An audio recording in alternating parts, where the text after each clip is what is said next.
కృష్ణ అండి. మాతాజీ ప్రణామాలు. హరే హరే కృష్ణ. కృష్ణ. హరే కృష్ణ ప్రణామండి. మాతాజీ, ఈరోజు దండవత్ మనం ప్రణామ్ మాతాజీ. భగవద్గీత సెషన్ కి అందరికీ ప్రణామాలు. స్వాగతం. హరే కృష్ణ. హరే కృష్ణ మాతాజీ దండవత్ ప్రణామ్. హరే కృష్ణ. సో ఈ రోజు హరే మన గురు కృష్ణ మహారాజ్ మాతాజీ దండవత్ ప్రణామ్. హోలీనెస్ జయపతాక స్వామి హరే కృష్ణ మాతాజీ, దండ ప్రణామ్. ధన్వత్ ప్రణామ్. ఈ హోలీనెస్ జయపతాక స్వామి మహారాజ్ యొక్క ఆవిర్భావ తిథి. సో 75వ వ్యాస పూజ సెలబ్రేషన్స్ అన్ని మందిరాల్లో చేస్తున్నారు. సో దయచేసి మీ దగ్గర ఉన్న మందిరాలకు వెళ్ళి ప్రయత్నం చేయండి. సో మహారాజ్ కి ఈ రోజు మన కృతజ్ఞతలు చెప్పే అద్భుతమైన అవకాశం అన్నమాట. ఎందుకంటే ఆధ్యాత్మిక గురువులు మన జీవితంలోకి రావటం వల్ల మన జీవితం చాలా మారిపోతుంది. సో వాళ్ళకి ఎప్పుడు కూడా మనం కృతజ్ఞత కలిగి ఉండాలి. సో ఇది అద్భుతమైన అవకాశం ఈ రోజు వాళ్ళకి కృతజ్ఞత తెలుపుకోవటం, వారు చెప్పినట్టుగా మన జీవితాన్ని ఆచరించడానికి చాలా అద్భుతమైన ఇంకొక ఇన్స్పిరేషన్ రోజు అన్నమాట. సో ఈ విధంగా వాళ్ళని చక్కగా గుర్తు చేసుకుని వాళ్ళ కృతజ్ఞతలు చెప్పే అవకాశం మీ అందరికీ ఉంది. సో నేను ఆల్రెడీ గ్రూప్ లో షేర్ చేశాను. ఈ రోజు ఏకాదశి కాబట్టి ఎవరైనా ఏకాదశి ఉపవాసం ఎవరైనా గురు మహారాజ్ కోసం చేయాలి అనుకుంటే ఒక మంత్రం ఉన్నది. సంకల్పం తీసుకునే ముందు చెప్పాల్సింది, సంకల్పం ఏకాదశి అయిపోయిన తర్వాత ఆ ఫలితం మహారాజ్కి ఇచ్చేటప్పుడు చెప్పాల్సింది. అవి నేను కొన్ని గ్రూప్స్ లో ఫార్వర్డ్ చేశాను, మిగతా లీడర్స్ కూడా చెప్తాను. సో మీరు ఒకవేళ ఎవరైనా మహారాజ్ కోసం మీరు చేయాలనుకుంటే అది మీరు చేయవచ్చు. అలాగే ఎక్స్ట్రా రౌండ్స్ కూడా ఈ రోజు మహారాజ్ కోసం చేయవచ్చు, మహారాజ్ యొక్క హెల్త్ కోసం కదండి. ఎందుకంటే మహారాజ్ బాగుంటే మనలాంటి వాళ్ళు ఎంతో మంది ఆధ్యాత్మికతలో ముందుకెళ్లే అవకాశం ఉంది. సో చాలా చాలా ధన్యవాదాలు అందరికి. కామద ఏకాదశి శుభాకాంక్షలు. సో మనం భగవద్గీత స్టార్ట్ చేద్దాం. హరే కృష్ణ మాతాజీ దండవత్ ప్రణామ్. ధన్వత్ ప్రణామ్ డివోటీస్. హరే కృష్ణ మాతాజీ ధన్వత్ ప్రణామ్. హరే కృష్ణ మాతాజీ, మాట కొంచెం స్పీడ్ గా రావట్లే కృష్ణ మాతాజీ. మాతాజీ దండవత్ ప్రణామ్. ఏంటండి? స్లోగా వస్తుంది. ఏమైంది? మీ వాయిస్ స్లోగా వినపడుతుంది మాతాజీ. ఏమన్నా అందరికి అదేనా? అలాగే వినిపిస్తుందా? గట్టిగా వస్తుందా? మాకు బాగానే వినిపిస్తుంది మాతాజీ. బానే ఉందా? ఓకే, నా నెట్వర్క్ అయితే బానే ఉందండి ఇక్కడ. సో ఒకసారి చూసుకోండి మీ ప్లేస్. దండవత్ ప్రణామాలు మాతాజీ. ధన్వత్ ప్రణామ్ మాతాజీ. నాకు ఒక్కదానికేనా అట్లా? అవునండి, మిగతా వాళ్ళు ఎవరికి ప్రాబ్లం లేదు. హరే కృష్ణ మాతాజీ దండవత్ ప్రణామ్. హరే కృష్ణ. ధన్వత్ ప్రణామ్ మాతాజీ.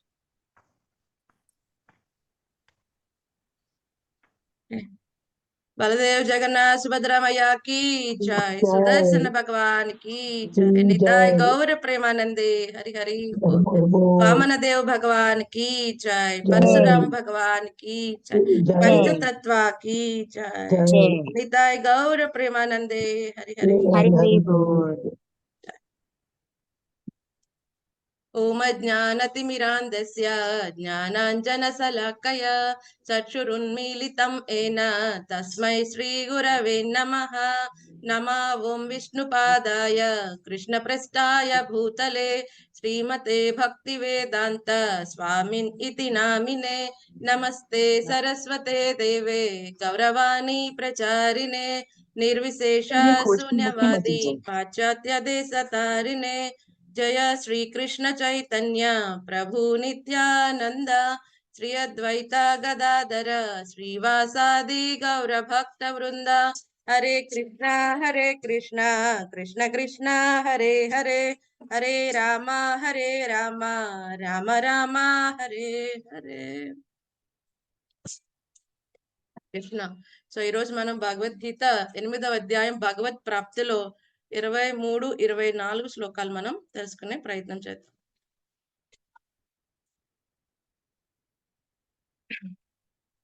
యత్ర కాలే తు అనావృత్తిం ఆవృత్తిం చ ఏవ యోగినః ప్రయాతా యాంతి తం కాలం వక్ష్యామి భరతర్షభ. యత్ర కాలే తు అనావృత్తిం ఆవృత్తిం చ ఏవ యోగినః ప్రయాతా యాంతి తం కాలం వక్ష్యామి భరతర్షభ. ఓ భరత వంశ శ్రేష్ఠుడా, ఈ కాలమునందు ఈ జగత్తును వీడుట ద్వారా యోగి వెనుకకు తిరిగి వచ్చుట జరుగునో లేదా తిరిగి రాకుండానో నీకు నేనిప్పుడు వివరించదను. 24వ శ్లోకం. అగ్నిర్జ్యోతిరః శుక్ల షణ్మాస ఉత్తరాయణం తత్ర ప్రయాతా గచ్చంతి బ్రహ్మ బ్రహ్మవిదో జనాః. అగ్నిర్జ్యోతిరః శుక్లః షణ్మాస ఉత్తరాయణం తత్ర ప్రయాతా గచ్చంతి బ్రహ్మ బ్రహ్మవిదో జనాః. పరబ్రహ్మము నెరిగిన బ్రహ్మ విధులు అగ్నిదేవుని ప్రభావమునందును కాంతి అందును పగటి అందలి ఏదేని శుభగడియ ఎందును శుక్ల పక్షమునందును లేక సూర్యుడు ఉత్తరమున ప్రయాణించే ఉత్తరాయణ పుణ్యకాలమునందలి 6 మాసములందును ఈ జగమును విరుట ద్వారా ఆ పరబ్రహ్మమును పొందుతురు. చాలా అద్భుతమైన అధ్యాయం భగవత్ ప్రాప్తి. భగవంతుణ్ణి ఏ విధంగా ప్రాప్తించుకోవాలి కదండి, దాని గురించి చాలా అద్భుతమైన వివరాలు ఇప్పటివరకు తెలుసుకున్నాం. మనకి అర్జునుడు అడిగిన అన్ని అద్భుతమైన ప్రశ్నలో చిట్ట చివరి ప్రశ్న ఏంటి? మరణ సమయంలో నిన్ను ఏ విధంగా స్మరించుకోవాలి, ఏ విధంగా స్మరించుకుంటే నీ ధామానికి తిరిగి రాగలరు? ఆ క్వశ్చన్ గురించి మనకి 5వ శ్లోకం నుంచి 27 వరకు కూడా, ఏదైతే 28 చివరి శ్లోకం వరకు కూడా దాని గురించే స్వామి చక్కగా సమాధానం ఇస్తున్నాడు, అన్ని విధాల అన్ని కోణాల్లో కూడా. సో మనం చూస్తుంటే ఈ యొక్క 8వ అధ్యాయంలోని 20 నుంచి 21 వరకు కూడా ఏదైతే ఈ భౌతిక ప్రపంచానికి పైన ఇంకొకటి దివ్యమైన పరమోత్కృష్టమైన అవ్యక్తమైన ధామం ఒకటి ఉన్నది కదండి. ఇప్పుడు మనకు అది మన చర్మ చక్షులతో చూడలేము. బట్ ఎప్పుడైతే ఈ యొక్క ముక్త జీవులు అవుతామో, లేకపోతే ఎప్పుడైతే ఈ దేహం విడిచి ఆధ్యాత్మిక ప్రపంచానికి వెళ్తామో, మనకి అంత క్వాలిఫికేషన్ వచ్చినప్పుడు చక్కగా ధామం మనకి రివీల్ అవుతుంది. అక్కడ నిత్యంగా స్వామితో ఉండి మనం సేవలు చేసుకోవచ్చు అని చెప్పడం జరిగింది. సో ఆ ధామం ఎలా ఉంటుంది? నశశాంకో నా సూర్యో నా పావక, అక్కడ సూర్యచంద్రుల అవసరం ఉండదు, అన్ని కూడా స్వయం ప్రకాశమానంగా ఉంటాయి. అంతే కూడా అక్షరం నాశన రహితమైనవి, ఎటువంటి నాశనము లేదంట. ఎందుకంటే భౌతిక ప్రకృతిలో ఏదైతే ఉన్నవి యూనివర్సెస్ అని మనం చెప్పుకున్నాం. ఆ కారణోదక సాయి విష్ణువు నుంచి అనంతమైన యూనివర్సెస్ వస్తాయి కదండి. మళ్ళీ వాటి అన్నిటినీ కూడా పోషణ జరుగుతుంది. ఒక్కొక్క విశ్వంలోకి మళ్ళీ గర్భోదక సాయి విష్ణువు కింద వెళ్తాడు ఆయన. మళ్ళీ మొత్తం విశ్వం అంతా ప్రతి కణకణం క్షీరోదక సాయి విష్ణువు కింద ఆయన వ్యాపించి ఉంటాడు. మొత్తం కూడా మెయింటైన్ చేస్తాడు కదండి. సో ప్రథమ సృష్టి ఆయన చేస్తాడు, ద్వితీయ సృష్టి బ్రహ్మదేవుడు చేస్తారు. ఆ తర్వాత మెయింటెనెన్స్ అంతా కూడా, ఏదైతే సృష్టి పోషణ పాలన అంతా కూడా శ్రీ మహావిష్ణువు చూస్తారు. ఆ తర్వాత ఎప్పుడైతే లయమైనదో ఏమవుతాయి? మొత్తం అన్ని జీవులు కూడా మళ్ళీ కారణోదక సాయి విష్ణువులోకి వెళ్ళటం జరుగుతుంది. ఇదంతా కూడా ఆయన శ్వాస కాలం మాత్రమే ఈ జీవులందరూ కూడా కదండి ఉండటం జరుగుతుంది. అప్పుడు 100 సంవత్సరముల బ్రహ్మదేవుని కాలంలో అందరి జీవులకు ఒక అవకాశం అనేది ఇవ్వబడుతుంది.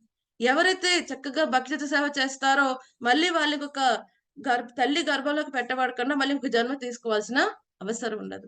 లేకపోతే ఈ సంసార చక్రంలో కంటిన్యూ అవుతూ ఉంటారు. సో ఇది మనం చెప్పుకున్నాం. సో ఏదైతే ఇక్కడ నాశన రహితం ఉంటుంది, ఇక్కడ కాల ప్రభావం ఉంటుంది, ఆధ్యాత్మిక ప్రపంచంలో కాల ప్రభావం ఉండదు. సో ఇంత అద్భుతమైన ఆధ్యాత్మిక ప్రపంచానికి వెళ్ళాలంటే ఏంటి అన్నది నిన్నటి శ్లోకంలో చెప్పారు. ఏంటి క్వాలిఫికేషన్? ఎవరు వెళ్ళగలరు? ప్రతి ఒక్కరు వెళ్ళిపోగలరా? లేదు. ఏమన్నారు? అనన్య భక్తి.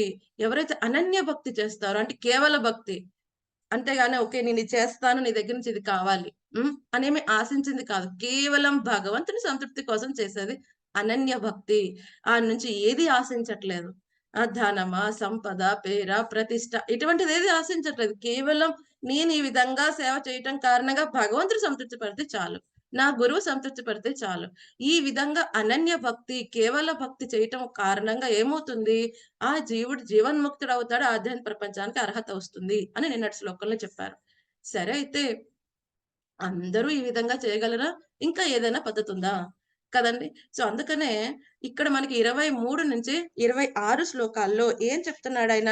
సో ఏదైతే అనన్య భక్తి కాకుండా, ఎవరైతే భక్తి మార్గం కాకుండా, ఎవరైతే వివిధ యోగులు ఉన్నారు, ఎవరైతే భక్తి యోగి కాకుండా కర్మయోగి, జ్ఞాన యోగి, హత యోగి కదండి, వీళ్ళందరూ ఉన్నారు. అష్టాంగ యోగి, వీళ్ళందరూ ఏం చేయాలి? ఎలా ప్లాన్ చేసుకోవాలి వాళ్ళ దేహం విడవడానికి? లేకపోతే ఏం జరుగుతుంది?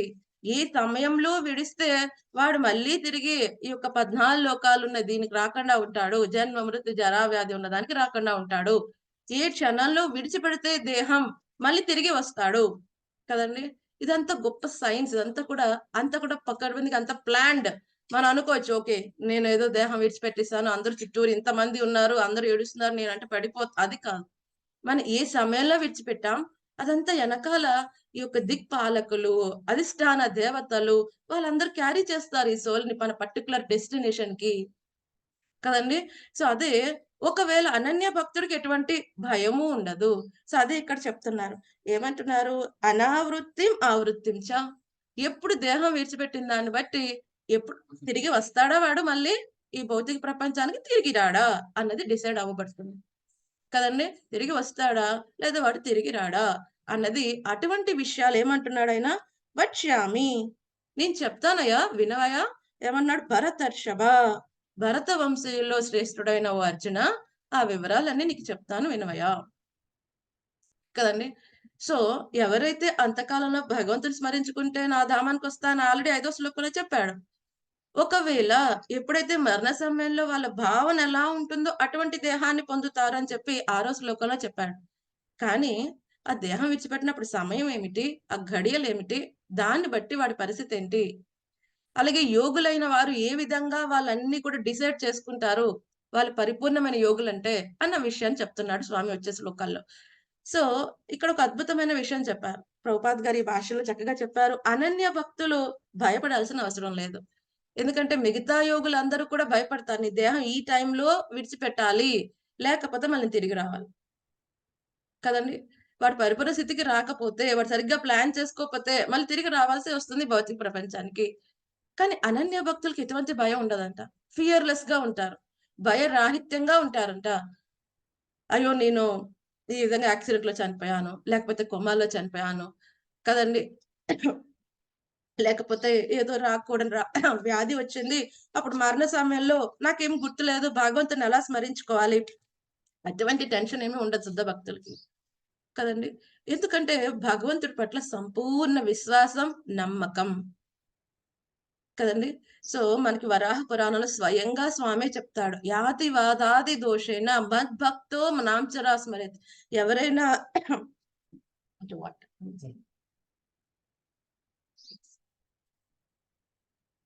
మరణ సమయంలో ఎవరైనా కఫ వాత పిత్తాలతో బాధపడుతూ ఎవరైతే నన్ను స్మరించుకోలేకపోతే ఏమంటున్నాడు స్వామి, ఎం స్మరామి మద్భక్త నయామి పరమాగతిహ, నేను ఆ భక్తుని గుర్తు చేసుకుంటా. సో స్వామి గుర్తు చేసుకుంటే ఇక మన వల్ల మర్చిపోతామండి. వారికి భగవద్గీత 15వ అధ్యాయం 15వ శ్లోకంలో చెప్పారు, మత్త స్మృతి జ్ఞానం అపోహనంచ. ఒక జీవుడికి మరపు ఇచ్చేది నేనే, జ్ఞప్తి ఇచ్చేది నేనే అని స్వామి చెప్తున్నాడు. సో ఎప్పుడైతే స్వామి మనల్ని స్మరించుకున్నప్పుడు మనం ఆటోమేటిక్ గా ఆయన స్మరించుకుంటాం.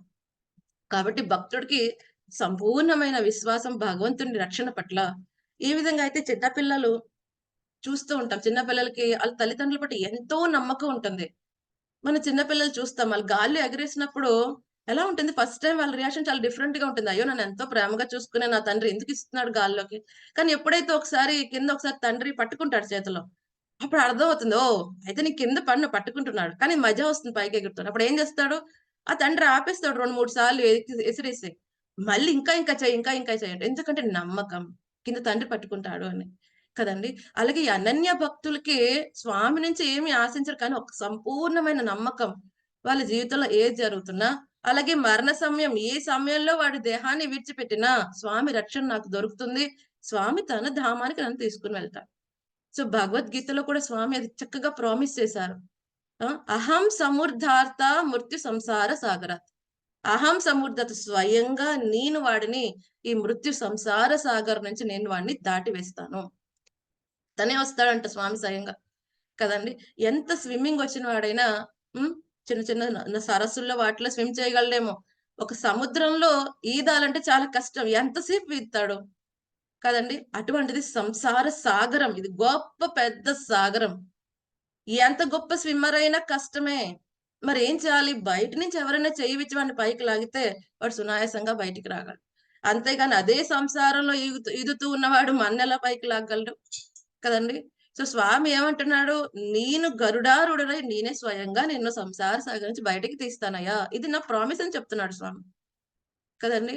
మరి స్వామి ఆ ప్రామిస్ ఎప్పుడు ఇచ్చారు, మన స్వామి చెప్పినట్టు నడుచుకోవాలి. ఏమని చెప్పాడు ఆయన, సర్వధర్మాన్ పరిత్యజ్య మామేకం శరణం వ్రజ త్వం సర్వ పాపేభ్యో మోక్షయిష్యామి మా శుచః. నాకు సంపూర్ణ శరణాగతి చెంది ఇటువంటి పాప ఫలితాల నుంచి నీకు విముక్తి కలిగిస్తాను, భయపడవద్దు అని హామీ ఇస్తున్నాడు స్వామి.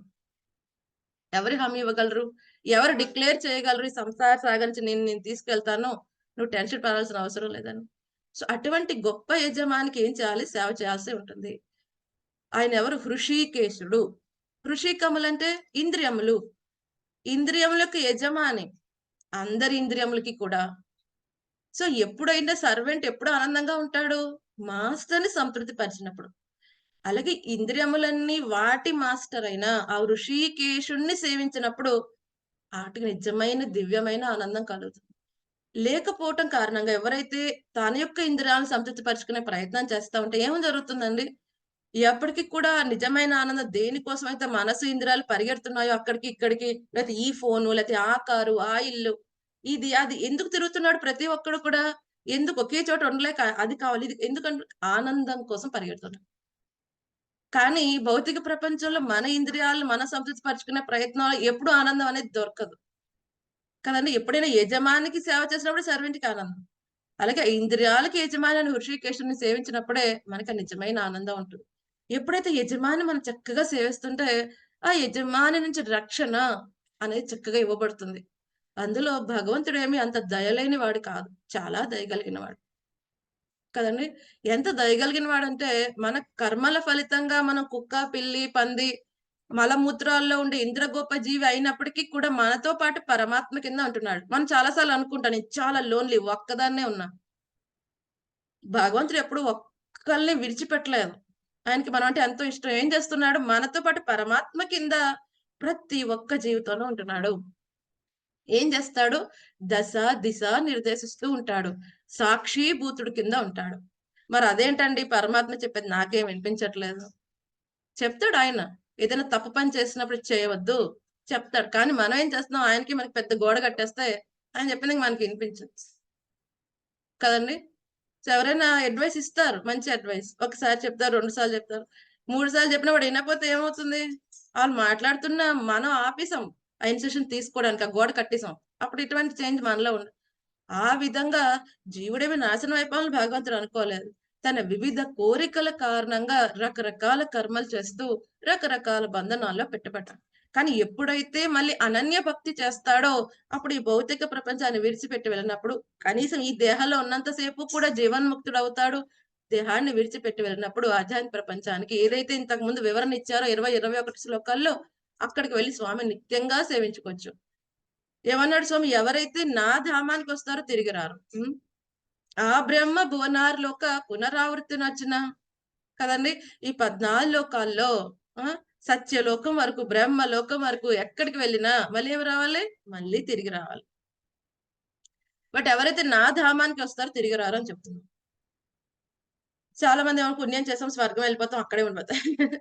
స్వర్గంలో ఎలా ఉంటుంది? ఇప్పుడు ఏదైనా మనకు హోటల్‌కి వెళ్తాం. హోటల్‌కి వెళ్లి మనీ పే చేస్తాం. 5000 అని పే చేస్తాం. డైలీ 500 అంటారు. ఒక 10 రోజులు అయ్యే ముందు ఇంటిమేషన్ చేస్తాడు. క్లర్క్ వచ్చి చెప్తాడు. అయిపోతుందయ్యా నువ్వు ఇచ్చిన బ్యాలెన్స్ ఇంకా అయిపోతుంది. మళ్ళీ రీచార్జ్ చేసుకో. అప్పుడు నువ్వు కంటిన్యూ చేస్తావు స్టే. లేదంటే ఏం చేస్తారు? అప్పటి వరకు సెల్యూట్ కొట్టిన వాటికి తీసుకొచ్చి లగేజ్ బయట పెట్టేస్తారు. మన పరిస్థితి కూడా అంతే. స్వర్గంలో ఏదైతే మన పుణ్యం అర్జించామో అక్కడ అంతవరకే పర్మిషన్. ఆ తర్వాత మళ్ళీ అక్కడి నుంచి పంపించేస్తారు. కానీ స్వామి ఏమన్నాడు? అలా కాదు. మిగతా లోకాలకు వెళ్తే మళ్ళీ తిరిగి వస్తామేమో. నా లోకానికి వస్తే నాతోనే ఉంటావు. ఎందుకని? అక్కడ స్వామితో పాటు మనకి కూడా స్వామి ఏమిస్తాడు? శాశ్వతమైన దేహాన్ని ఇస్తాడు. ఏంటది?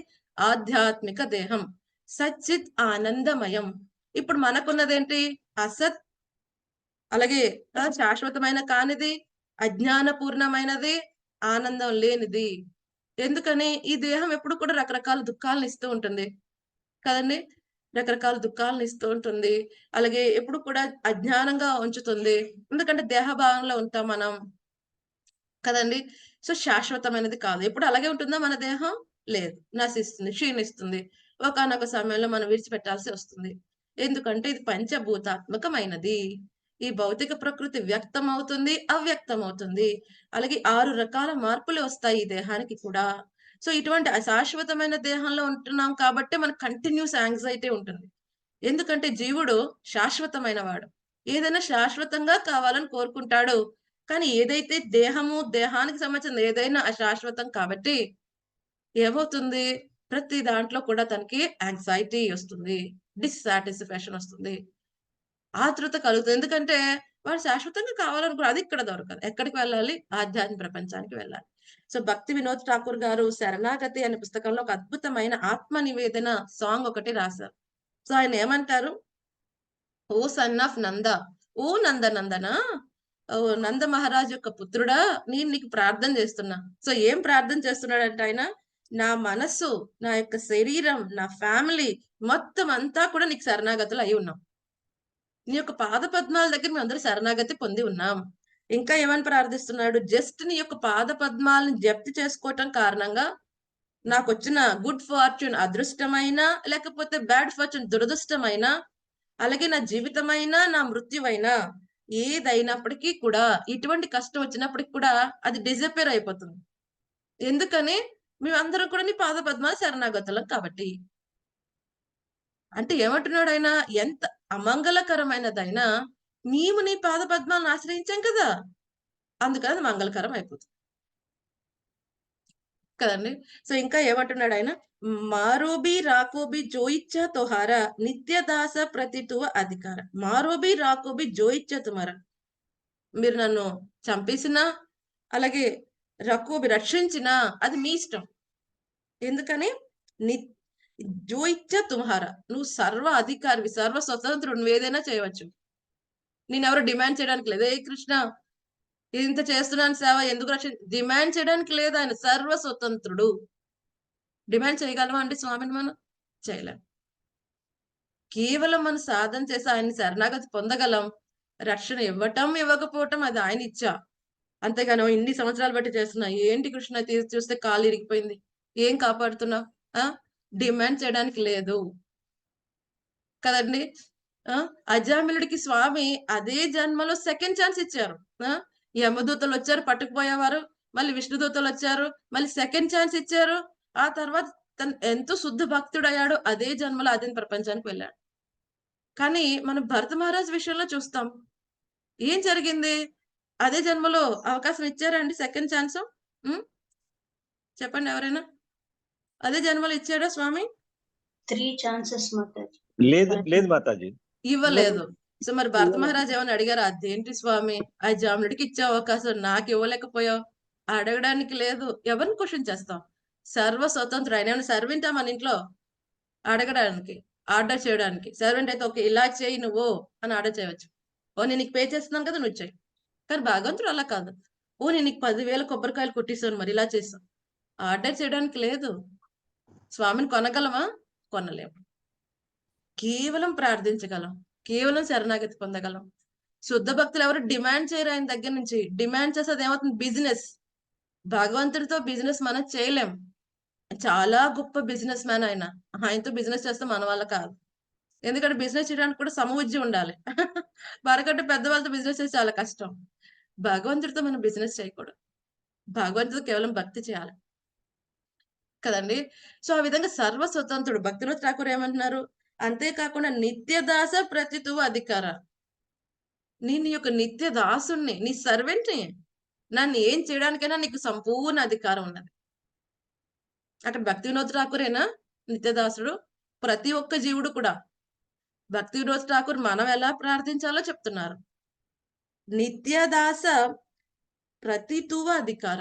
నేను నీ యొక్క నిత్యమైన దాసుని కాబట్టి ప్రతితువ అధికారం. ఏ చేయడానికైనా నువ్వు స్వతంత్రుడివి నా పట్ల. ఇది శరణాగతి అంటే. బట్ నేను భక్తి చేస్తా, but you have to protect me. అటువంటి క్లాజ్, అటువంటి కండిషన్స్ పెడితే భక్తి కాదు. మెనీ టైమ్స్ మనం అదే చేస్తాం. కండిషన్స్ తో ఎలా భక్తి అవుతుంది కదండి? అది భక్తి కాదు కదండి. ఇది కేవల భక్తి, అనన్య భక్తి గురించి మాట్లాడారు 22వ శ్లోకంలో. అటువంటి భక్తి చేయాలి. సో మరి అటువంటి భక్తి చేయాలంటే అంత శరణాగతి ఎలా వస్తుంది? ఎప్పుడైతే మనం భగవంతుడు చెప్పినట్టు పాటిస్తే. ఏం పాటించాలి? ఆయన ఏం ఇన్స్ట్రక్షన్ ఇచ్చారు?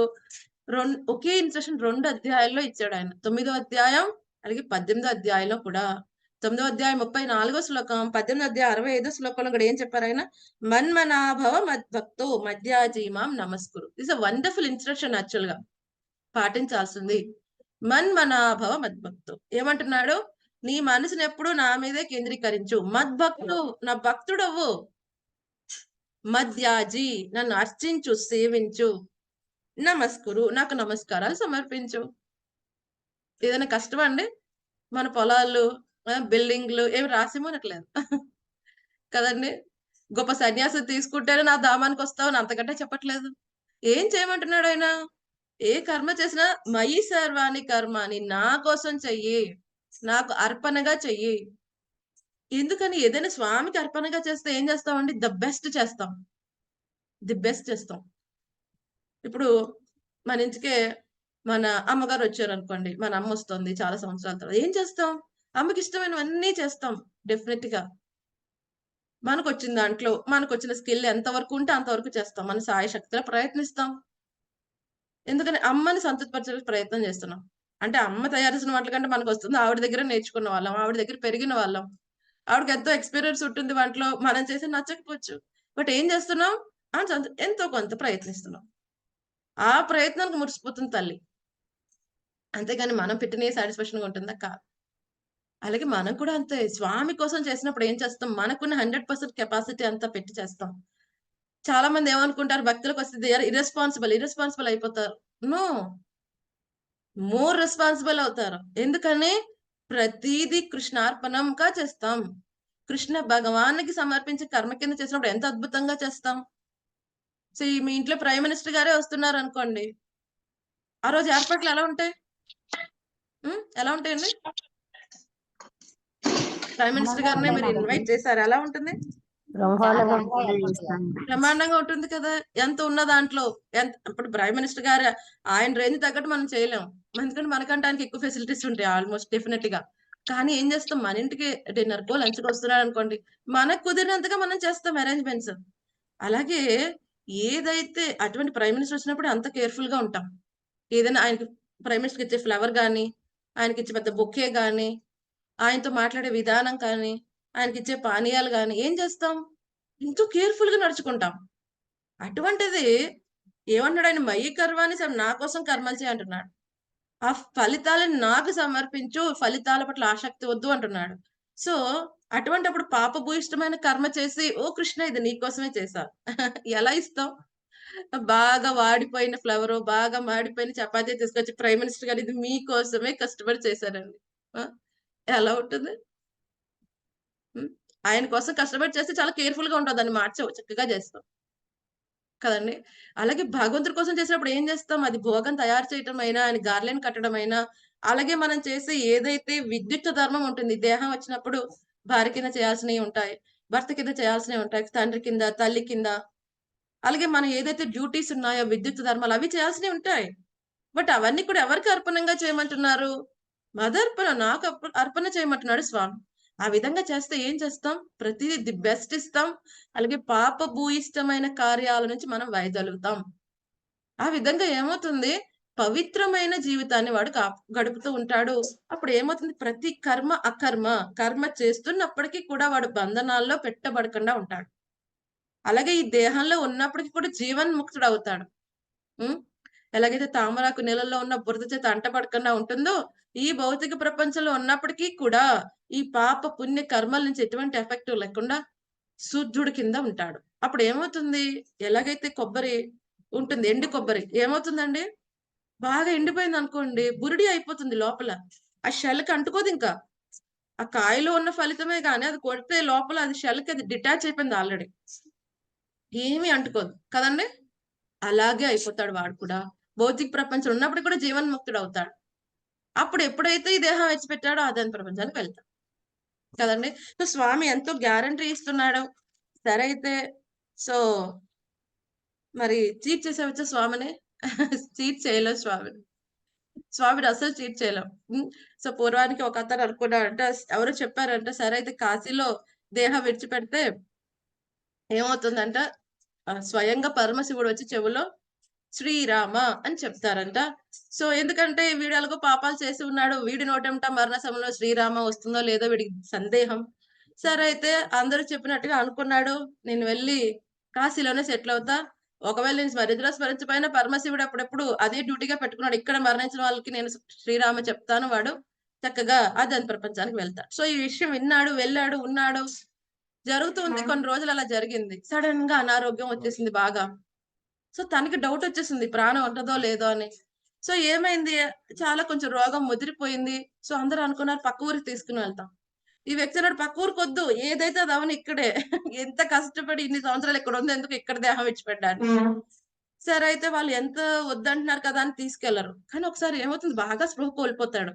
అయ్యో స్పృహలో ఉంటే అలాగో తీసుకెళ్ళడానికి పర్మిషన్ ఇవ్వట్లేదు తను, స్పృహ కోల్పోయాడు కదా, కొంచెం ట్రీట్మెంట్ చేయిద్దాం అని చెప్పి వాళ్ళు ఎప్పుడైతే కారులో వేసుకుని జస్ట్ అలా వారణాసి బయట జస్ట్ ఒక్క స్టెప్ బయటకు వెళ్తున్నంత ఏం చేస్తాడు అంటే ఫట్ చనిపోతాడు. సో భగవంతుని మనం చీట్ చేయలేం. భగవంతుని చీట్ చేసేస్తా, మరణ అంతకాలంలో గుర్తు చేసుకుంటూ వెళ్ళిపోతా అంటున్నాడు కదా, బతికినంత సాపు ఎలాగైనా బతికేస్తాను. కొంతమంది ఏమనుకుంటారు, ఎటువంటి పాపకరమైనా చేస్తాను, ఎవరికైనా తెలుస్తుందా ఏంటి, ఎవరైనా చూస్తున్నారా, నేను ఎవరికి తెలియకుండా చేసేస్తాను పాపకరం. ఎవరికి తెలియకుండా చేయగలమండి? ఎవరెవరు చూస్తున్నారు మనం చేసే కర్మలన్నీ? పంచభూతాలు చూస్తున్నాయి మాతాజీ. పంచభూతాలు, ఇంకా ఇంకెవరు చూస్తున్నారు? పరమాత్మ పరమాత్మ మన హృదయంలో ఉండి చూస్తున్నారు మాతాజీ. ఇంకా ఎవరు చూస్తున్నారు? జీవుడు, సూర్యుడు, పంచభూతాలు, అష్ట దిక్పాలకులు, సూర్య చంద్రుడు కదండి, ఇవన్నీ కూడా చూస్తున్నారు. దాంతో పాటు ఇంకొక ఎవరున్నారు, ఎప్పుడు కూడా కెమెరా ఆఫ్ లో ఉండదు, పరమాత్మ. పరమాత్మ సీసీటీవీ కెమెరా ఎవరు ఆఫ్ చేయలేరు. చాలా మంది ఏం చేస్తున్నారు, మన మనసు కూడా కరెక్ట్ చెప్తుంది మాతాజీ. హరే కృష్ణ మాతాజీ. మన మనసు కూడా చూస్తుంది కదా, మనం ఎక్కడ మనసు ఏం చేస్తున్నాం అనేది మనకు తెలుస్తుంది కదా. అదన్నీ ఇంప్రెషన్ చేస్తుంది, రైట్? వండర్ఫుల్ ప్రభు. సో కానీ అది సాక్షి కింద పనికిరాదు, ఎందుకంటే అదే మన కల్ప్రిట్, అదే మన ఇక్కడ ఉంచేసేది. సో సాక్షి కింద ఏం చేస్తుంది? పరమాత్మ. మనం చాలా సార్లు ఇప్పుడు ఎవరైనా కొంతమంది మెయిడ్ సర్వెంట్లు 24 hours పెడతారు, వాళ్ళు వర్కింగ్ వెళ్తూ ఉంటారు. సో ఇంట్లో బేబీని కేర్ఫుల్ గా చూసుకుంటున్నారో లేదా వాళ్ళు ఏం చేస్తారు, ఎక్కడ పడితే అక్కడ సీసీటీవీ కెమెరాస్ పెట్టేస్తారు రూమ్ లో అన్ని వైపులా. సో బేబీని జాగా చూస్తుందా లేదా, సో అక్కడి నుంచి వాళ్ళు కెమెరా యాక్సెస్ చేస్తూ ఉంటారు, రైట్? సో ఏదైనా ఇక్కడ మిస్యూజ్ చేస్తుందా, అలాగే. సో ఏదైనా ఒక రూమ్ లో సీసీటీవీ కెమెరా దాకా పిల్లల్ని తీసుకుని వాళ్ళు చేస్తే ఎవరు ఏం చేయలేరు.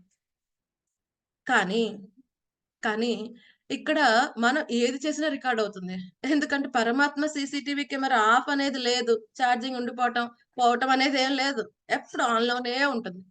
ఎందుకంటే ఈ హృదయ స్థానంలో జీవుడు పక్కనే ఉన్నాడు, ఆయన ప్రతిదీ కూడా క్యాప్చర్ అవుతుంది కదండి, ప్రతిదీ కూడా క్యాప్చర్ అవుతుంది. సో ఆయన మన దశ దిశ నిర్దేశిస్తాడు. సో శుద్ధ భక్తులకి ఎటువంటి సందేహము లేదు, ఎందుకంటే స్వామే చెప్పాడు, అహం సముద్ధార్త మృత్యు సంసార సాగరాత్. సో చాలా మంది డివోటీస్ యాక్సిడెంట్ లో ఒక్కసారి చనిపోయినప్పుడు అదే సందేహం వెళ్ళబూస్తారు, ఏంటండి డివోటీస్ చనిపోతున్నారు, కరోనా వచ్చినప్పుడు కూడా ఇదే సందేహం అందరు, డివోటీస్ చనిపోతున్నారు, ఆ భక్తులు చనిపోతున్నారు, భక్తులు చనిపోతున్నారు, ఏంటి తేడా, మీరు ఏదో భక్తి చేస్తున్నారు, ఏం ఉపయోగం ఏం లేదు, వాళ్ళు కరోనా వచ్చాక చచ్చిపోయారు అని అడిగే వాళ్ళు చాలా మంది ఉంటారు. కానీ బయటికి చూడ్డానికి ఒకేలా దేహం విడిచిపెట్టినా వాళ్ళు దేహం విడిచిపెట్టినప్పుడు వాళ్ళ చేతన ఎలా ఉంది, వాళ్ళ నెక్స్ట్ డెస్టినేషన్ ఏంటి, అది తేడా ఉంటుంది. మనం చూడకపోవచ్చు, బట్ అది దైవ నిర్ణయం జరుగుతుంది అక్కడ కదండి. సో ఎప్పుడైతే చేతన మరణ సమయంలో ఎలా ఉంది, అది చాలా ఇంపార్టెంట్. సో భక్తుడు ఎప్పుడు కూడా 24 గంటలు భగవత్ చింతనలో ఉండటం కారణంగా ఒకవేళ మరణ సమయంలో సపోజ్ యాక్సిడెంటో లేకపోతే కఫవాత పిత్తాలతో బాధపడుతున్నా స్వామి అప్పుడు తనని స్మరించుకునే శక్తి ఇస్తాడు, ఎందుకంటే సో మెర్సిఫుల్ ఫాదర్. సరే అయితే ఇప్పుడు అలా చెయ్యట్లేదు, వేరే యోగులు అందరూ ఉన్నారు కదండి, కర్మయోగ, జ్ఞాన యోగ, అష్టాంగ యోగులు, వాళ్ళ పరిస్థితి ఏంటి? సో 24 శ్లోకంలో ఈ జ్ఞానయోగి, అష్టాంగ యోగుల గురించి చెప్తున్నారు. ఎక్స్పెషల్లీ 25లో ఈ యొక్క కర్మకాండి యాక్టివిటీస్ ఎవరైతే చేస్తారో, అంటే వివిధ రకాల యజ్ఞాలు ఉన్నత లోకాలకు వెళ్ళడానికి ఎవరైతే ఏం చేస్తారో అది మనకి 25లో చెప్పడం జరుగుతుంది. సో 24లో ఎక్స్పెషల్ గా ఒక యోగి ఈ పర్టికులర్ టైంలో దేహాన్ని విడిచిపెడితే వాడు మళ్ళీ తిరిగి రావాల్సిన అవసరం లేదు. అది కూడా ఇక్కడ ఎవరు? అష్టాంగ యోగి లేదా జ్ఞాన యోగి, భక్తి యోగి కాదు. ఈ అష్టాంగ యోగి, జ్ఞాన యోగి భక్తి అనేది లేనప్పుడు ఏం చేస్తారు, అది కేవలం భక్తిని ఒక కాంపోనెంట్ గా ఉంటుంది, ప్యూర్ భక్తి కాదు, మిశ్రమ భక్తి. సో అటువంటి స్థితిలో వాళ్ళ మెయిన్ ఏమై ఉంటుంది, నిరాకార బ్రహ్మ జ్యోతిని చేరటం. అది కూడా అంత సునాయాసంగా ఏం చేరరు, దానికి కూడా చాలా ప్రాసెస్ ఉంటుంది. సో ఇక్కడ 24లో స్వామి చాలా క్లియర్ గా చెప్తున్నాడు, ఏమంటున్నాడు ఆయన? బ్రహ్మ విదో జనాహ, ఎవరైతే బ్రహ్మం నెరిగిన వారు ఏమన్నా ఎక్కడ చేరతారంట? గచ్చంతి బ్రహ్మ, బ్రహ్మాన్ని పొందుతారు, ఆ నిరాకార బ్రహ్మ జ్యోతిని పొందుతారు. అంటే అందరూ పొందేస్తారా? లేదు, కొన్ని కండిషన్స్ ఉన్నాయి. ఏంటా కండిషన్స్? అగ్నిర్జ్యోతి రహా శుక్ల, అగ్ని కదండి. సో అగ్ని, అలాగే కాంతి, అలాగే అహ అంటే దినం, పగల సమయం, అలాగే శుక్లపక్షం. మనకి 2 పక్షాలు ఉన్నాయి, శుక్లపక్షం, కృష్ణపక్షం కదండి. సో ఏదైతే ఈ శుక్లపక్షాన్ని ఏమంటారు? శుద్ధపక్షం, మంగళకరం, మంచిది, శుభప్రదమైనది అంటారు. అమావాస్య తర్వాత వచ్చే పాడ్యమి నుంచి పౌర్ణమి వరకు ఈ శుక్లపక్షం ఉంటుంది. తర్వాత మళ్ళీ పౌర్ణమి తర్వాత వచ్చే పాడ్యం నుంచి మళ్ళీ అమావాస్య వరకు కూడా కృష్ణపక్షం ఉంటుంది. కృష్ణపక్షం లేదా బహుళ పక్షం అంటారు. కృష్ణ అంటే నలుపు కదండి, శుక్ల అంటే తెలుపు. అది ఏదైతే జ్ఞానం, వెలుతురు మార్గం అంటారు శుక్లపక్షంలో విడిచిపెట్టడం. సో ఇవన్నీ కూడా రిలేటెడ్ చూడండి, అన్ని వెలుగుకు సంబంధించినవే. అగ్ని, జ్యోతి కాంతిమయంగా ఉండటం, అది పగలి సమయం, రాత్రి సమయం చీకటిగా ఉంటుంది. సో పగలి సమయం అది కూడా శుభగడి అయి ఉండాలి. ఇంకేంటి? శుక్లపక్షం అయి ఉండాలి. ఇంకో కాంబినేషన్ ఏంటి? ఉత్తరాయణం. 2 ఆయనాలు ఉంటాయి, ఉత్తరాయణం, దక్షిణాయనం. ఎప్పుడైతే సూర్యుడు ఉత్తరం సైడ్ కదులుతున్నప్పుడు ఉత్తరాయణం, దక్షిణ సైడ్ తిరుగుతున్నప్పుడు దక్షిణాయనం. సో ఉత్తరాయణ గడియలు చాలా మంచివి. సో ఏముండాలి? అగ్ని, జ్యోతి, అలాగే పగలు మంచి శుభగడి అయి ఉండాలి, శుక్లపక్షం అయి ఉండాలి, ఉత్తరాయణ అయి ఉండాలి. సో ఇటువంటి సమయంలో ఎవరైతే యోగి ఆ యొక్క దేహాన్ని విడిచిపెడతాడో తను ఆ పరబ్రహ్మ, నిరాకార బ్రహ్మజ్యోతిని చేరతాడు అంటున్నారు. రైట్. సో ఎవరైతే పరిపూర్ణత చెందిన యోగి, మనం చెప్పుకున్నాం యోగుల్లో కూడా 2 కండిషన్స్ ఉంటారు. యోగా ఆరురుక్ష అంటే స్టార్టింగ్ స్టేజ్ లో ఉన్నవాడు, ఇంకా స్టార్టింగ్ లో ఉన్నాడు, యోగా పద్ధతులు చేస్తున్నాడు, యమ నియమ ఆసన ప్రాణాయామ ప్రత్యాహార దగ్గరికి వస్తున్నాడు. కానీ ఎవరైతే ఉత్తమ స్థితికి వచ్చేసాడు ఆల్రెడీ, యోగారూఢ స్థితి. సో ప్రత్యాహార దాటి ధారణ, ధ్యాన, సమాధి, ఇప్పుడు సమాధి స్థితికి వచ్చాడు. ఆ సమాధి స్థితిలో ఏముంటుంది? ఇక భౌతికత్వం ఏమీ లేదు, మొత్తం పరమాత్మ మీద పూర్ణ ధ్యానం. ఇక భౌతికత్వం ఇంత కూడా ఉండదు, బ్రహ్మభూత స్థితికి వచ్చేసాడు, ద్వంద్వాలకు అతీతంగా అయ్యాడు, ఎటువంటి భౌతిక పరమైనవి లేవు. అటువంటి ఉత్తమమైన పూర్ణత్వ స్థితికి చెందిన యోగి డిసైడ్ చేసుకుంటాడు. ఈ యొక్క గడియలు అవన్నీ చూసుకుని తన యోగ శక్తి ద్వారా ఆ సమయంలో ప్రాణం విడిచే ప్రయత్నం చేస్తాడు. ఒకవేళ సరిగ్గా ప్లాన్ చేసుకోకపోతే మళ్ళీ తను తిరిగి రావాల్సి ఉంటుంది భౌతిక ప్రపంచానికి. రైట్. సో ఇవన్నీ ప్లాన్ చేసుకోవాలి. ఒక్కోసారి యోగి ప్లాన్ చేసుకోండి, ఒక్కోసారి యాదృచ్ఛికంగా ఈ విధంగా దేహాన్ని విడిచిపెట్టినా వాడికి అదే రిజల్ట్ వస్తుంది, వాడు వెళ్ళి నిరాకార బ్రహ్మజ్యోతిలో కలుస్తాడు. రైట్. సో ఒకవేళ వీడు చేసుకోలేదు, ఏమవుతుంది? ఈ సమయాన్ని విడిచిపెట్టాడు దేహం, దాని తగ్గట్టుగా తన ఫలితాన్ని అనుభవిస్తాడు, ఫలితాన్ని పొందుతాడు, లేకపోతే అక్కడ జన్మిస్తాడు మళ్ళీ. రైట్. సో ఇక్కడ ఏమంటున్నారు? ఈ విధంగా ఈ యొక్క పాత్రలు ఎవరైతే తీసుకుంటున్నారో మళ్ళీ వస్తారు. సరే, అయితే ఇది కూడా చాలా అద్భుతమైన విషయం. యాక్చువల్ గా భక్తి యోగికి ఏంటండి? భయం లేదు. ఈ సమయంలో విడిచిపెట్టాలా దేహం, అయ్యో పొద్దున్న విడిచిపెట్టాలా, రాత్ర మధ్యాహ్నమా, సంబంధం లేదు, ఏ కాలమా, సంబంధం లేదు, భయం ఉండదు. కానీ యోగి చాలా అప్రమత్తంగా ఉండాలి. ఎప్పుడు పడితే అప్పుడు నేను పరిపూర్ణ సాధించాను కదా, వదిలిపెట్టేయచ్చు అంటే తను చేరలేడు కదండి. మనకి చెప్తారు కదా, కింద నుంచి ఎప్పుడైతే ప్రాణం విడిచిపెడతామో మనకి నవరంధ్రాలు కలిగి ఉన్నది, ఇది ద్వారం. ఈ దేహం నవరంధ్రాలు కలిగి ఉన్నది, ఒక పురం లాంటిది. ఇటువంటి పురంలో నవరంధ్రాలు కలిగి ఉన్న ఈ పురంలో నివసిస్తున్నాడు జీవుడు. అటువంటివి ఏదైతే మన శరీరంలో ఉన్న పై నుంచి, ఏదైతే బ్రహ్మరంధ్రం నుంచి పైకి వెళ్ళాలి, ఏదైతే నిరాకార బ్రహ్మజ్యోతులకు కలవాల్సిన వాడు, లేకపోతే మన కళ్ళలోంచి కానీ, ముక్కులోంచి కానీ, నోట్లోంచి కానీ వెళ్తే ఉన్నత లోకాలు ప్రాప్తిస్తాయి అంటారు. రైట్. అలాగే కింద ఉన్న ఆ ద్వారాల నుంచి కదండి, ఎక్కడైతే మలమూత్రాలు విడుస్తామో అటువంటి అక్కడి నుంచి కనుక మన ప్రాణం విడిచిపెడితే ఏమవుతుంది? కింద లోకాలకి వెళ్తారు వాళ్ళు అని చెప్పబడింది. రైట్. సో అందుకని కొంతమంది చూస్తాం, చాలా మరణ సమయంలో మలమూత్రాలు విడుస్తారు, కొంతమంది నోరు అని తెరుస్తారు, కొంతమంది కళ్ళు తెరిచేసి వెళ్తారు. ఎక్కువసారి ఇది చాలా సటిల్ గా జరుగుతుంది, ఒకటి తర్వాత ఒకటి, ఒక ద్వారం తర్వాత ఒక ద్వారం అన్ని కూడా జస్ట్ అవుట్ అయిపోతాయి. మనం చెప్పలేము ఏ ద్వారం నుంచి ఫస్ట్ వెళ్ళిందో, అది వెరీ సటిల్ గా జరుగుతుంది. రైట్. సో ఈ విధంగా చెప్పబడుతుంది. సో ఈ యోగి చాలా కేర్ఫుల్ గా తన సాధన చేసి ఇటువంటి సమయంలో దేహాన్ని విడిచిపెట్టే ప్రయత్నం చేస్తాడు. సో దీన్ని ఏమంటారు ఆచార్యులు? యోగి తన యొక్క శక్తి మీద తను ఫాలో అవుతున్న ప్రాసెస్ ని గట్టిగా పట్టుకోవాలి, లేకపోతే వెళ్ళలేడు. దీన్ని ఏమంటారు? కోతి పిల్ల కోతి పిల్లలాగా. ఇప్పుడు కోతి పిల్ల ఏం చేస్తుంది? ఆళ్ళ అమ్మని గట్టిగా పట్టుకోవాలి. ఆ తల్లి కోతి పిల్లని పట్టుకోదు. అది ఓన్లీ బిజీగా ఉంటుంది ఈ కొమ్మ నుంచి ఇంకో కొమ్మకెళ్ళడానికి. సో, పిల్ల కోతి పట్టుకోవాలి తల్లిని గట్టిగా. పట్టుకోకపోతే అదే కింద పడుతుంది. హ్మ్. అది ఏదైనా ఆ చెట్టు మీద పండు ఇది ఆడుకుంటూ ఉందనుకోండి, తల్లి కోతిని పట్టుకోకపోతే పడిపోతుంది. అలాగే ఈ అష్టాంగ యోగి కానీ, జ్ఞాన యోగి కానీ వాళ్ళు ఏదైతే ఫాలో అవుతున్నారో ప్రాసెస్ యమ, నియమ, ఆసన, ప్రాణాయామ, ప్రత్యాహార, ధారణ, ధ్యాన, సమాధి గట్టిగా పట్టుకోవాలి ఆ ప్రాసెస్‌ని. వాళ్ళ యొక్క కార్యక్రమాలు, వాళ్ళ యొక్క సాధన ద్వారా ముందుకెళ్ళే ప్రయత్నం చేస్తున్నారు వాళ్ళు. లేకపోతే వాళ్ళు పడిపోతారు. కానీ ఈ యొక్క భక్తి యోగి ఏమంటారు? పిల్లి పిల్లలకి ఏమవుతుంది? పిల్లి పిల్లని ఏం చేస్తుంది పిల్లి? తన నోట్లో పెట్టుకొని 7 ఇళ్ళు మారుస్తూ ఉంటుంది. నోట్లో పెట్టుకున్న పిల్లకి ఏం భయం ఉండదు. ఎందుకంటే వాళ్ళ అమ్మ కదా పెట్టుకుంది. అదే ఎలకనుకోండి చాలా భయపడిపోతుంది. ప్రాణం పోతుంది. ఆ పిల్లి కొరకకుండానే ఎలకకి ప్రాణం పోతుంది. కానీ పిల్లకి ఎటువంటి భయం లేదు. అలాగే భక్తుడైన వాడు ఏం చేస్తాడో భగవంతుడి పట్ల సంపూర్ణ శరణాగతి పొందటం కారణంగా తనకి ఎటువంటి భయం ఉండదు. కానీ ఎవరైతే మిగతా యోగులు ఈ ప్రాసెస్‌ని ఆ కోతిపిల్ల గట్టిగా ప్రాసెస్‌ని పట్టుకోవాలి. హ్మ్. ప్రాసెస్‌ని గట్టిగా పట్టుకోవాలి. సో, అటువంటి విధంగా గట్టిగా పట్టుకున్న వాళ్ళు ఏదైతే ఈ గడియలు చెప్పారో ఆ గడియల్లో వాళ్ళు దేహం విడిచిపెడితే వాళ్ళు మళ్ళీ తిరిగి రాకుండా ఉంటారు. ఆ వృత్తిని వాళ్ళు తిరిగి రాకుండా ఉంటారు. సో, ఎవరైతే ఉన్నారో ఈ అగ్ని, కాంతి, పగలు, శుక్లపక్షం, ఉత్తరాయణం వీటన్నిటికి కూడా ప్రతి ఒక్కళ్ళకి ఒక డీటీ ఒక పర్సన్ ఉంటారు. ప్రతీదీ కూడా ఒక పర్సన్ కదండీ! ప్రతి దానికి ఒక అధిష్టాన దేవత ఉంటారు. గంగాదేవి ఉంటుంది. నీరు, వరుణుడుంటాడు. అగ్ని దేవత ఉంటుంది. వాయుదేవుడు ఉన్నాడు. సో, ప్రతి దానికి ఒక అధిష్టాన దేవత ఉంటారు. సో, ఎవరైతే ఈ సమయంలో విడిచిపెట్టారో, ఆ అధిష్టాన దేవతలు ఆ ఆత్మని వాళ్ళ డెస్టినేషన్‌కి వాళ్ళు క్యారీ ఆన్ చేస్తారు. అది వాళ్ళ రెస్పాన్సిబిలిటీ. సో, ఇది ప్రత్యేకంగా ఒక సైన్స్. సో, ఎవరైతే అలా వెళ్ళాలో ఏం చేయాలండి? ఇప్పుడు భౌతిక ప్రపంచంలో అయినా ఆన్ టైమ్‌కి ఆఫీస్‌కెళ్ళాలంటే ఏం చేయాలి? కొంచెం ఎర్లీగా బయలుదేరాలి.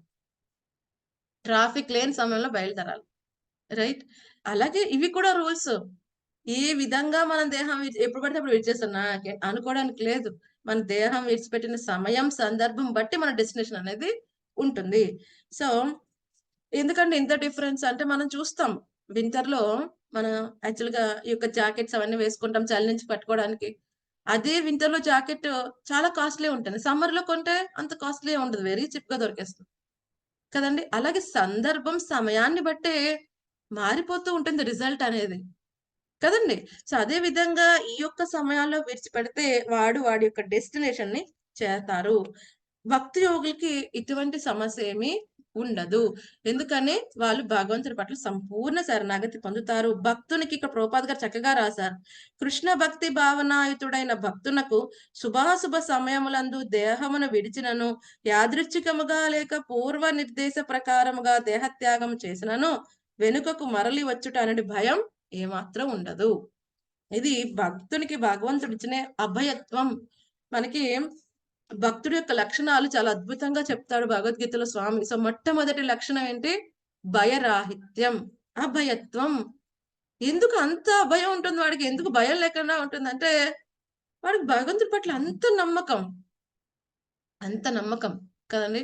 ఒకసారి ప్రభుపాద్ గారు చెప్తారనమాట. వాళ్ళ చిన్న అబ్బాయిని తీసుకొని ఆయన కలకత్తాలో ట్రామ్స్ ఉంటాయి కదా! వెళ్తూ ఉంటే, సో, ఆయన డబ్బులు పే చేయాలి కదా! వాళ్ళ చిన్న అబ్బాయిని ఆ ట్రామ్ తోలే అతను అడిగాడంట.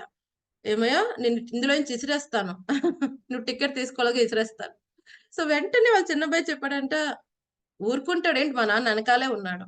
ఏం భయపడలేదంట. ఎందుకని నమ్మకం కదండీ! అదే నమ్మకం భక్తుడికి ఉంటుంది. ఎటువంటి సమస్య అయినా సరే ఈ దేహం విడిచిపెట్టింది ఏ సమయంలో అయినప్పటికీ కూడా భగవంతుడు నన్ను రక్షిస్తాడు. కదండీ! భగవంతుడు కూడా ఏమంటాడు? నాకు నా భక్తుడు తప్ప ఎవరు తెలీదు. ఎందుకంటే నా భక్తుడికి నేను తప్ప ఎవరికి తెలీదు. కదండీ! యథా మాం ప్రపద్యంతే. మనం ఏ విధంగా శరణాగతి పొందుతున్నామో ఆ విధంగా స్వామి రెసిప్రొకేట్ అవుతూ ఉంటారు. సో, ఎప్పుడైతే భక్తుడికి ఎటువంటి టెన్షను లేదు, భక్తుడు కానటువంటి వాడికి ఏమవుతుంది? సో, చాలా కేర్‌ఫుల్‌గా ఉండాలి. ఎప్పుడు దేహం విడిచిపెడుతున్నాం, ఎప్పుడు విడిచిపెట్టట్లేదు చాలా కేర్‌ఫుల్‌గా ఉండాలి. అందుకనే మన భక్తులకి ఎటువంటి టెన్షన్ ఉండదు. కులశేఖర ఆళ్వార్ చాలా చక్కగా చెప్తారు.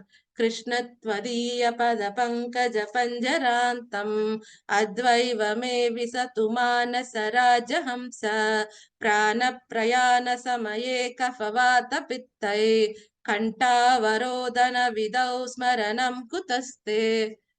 ఏమని చెప్తారు, ఓ కృష్ణ, ఓ నందనందన, ఇప్పుడు నా ఆరోగ్యం చాలా బాగుంది, నన్ను ఇప్పుడే తీసుకుని వెళ్ళిపో. ఎందుకంటే మరణ సమయంలో ఏమవుతుందంట, కఫ వాత పిత్తములతో బాధపడాల్సి వస్తుంది. అప్పుడు నీ నామం సరిగ్గా తీసుకుంటానో లేదనయ్య. ఇది భక్తులకి ఇంటెన్షన్, ఆ విధంగా ప్రార్థిస్తారు కదండి. సో వాళ్ళు ఎనీ టైం రెడీగా ఉంటారు. అలాగే మనకు కూడా అంతే ఏమండి, మనకు కూడా అంతే. మనకేమైనా టైం ఫిక్స్ చేశాడా స్వామి? పరీక్షణ్ మహారాజ్కి 7 రోజులని చక్కగా ఉంది.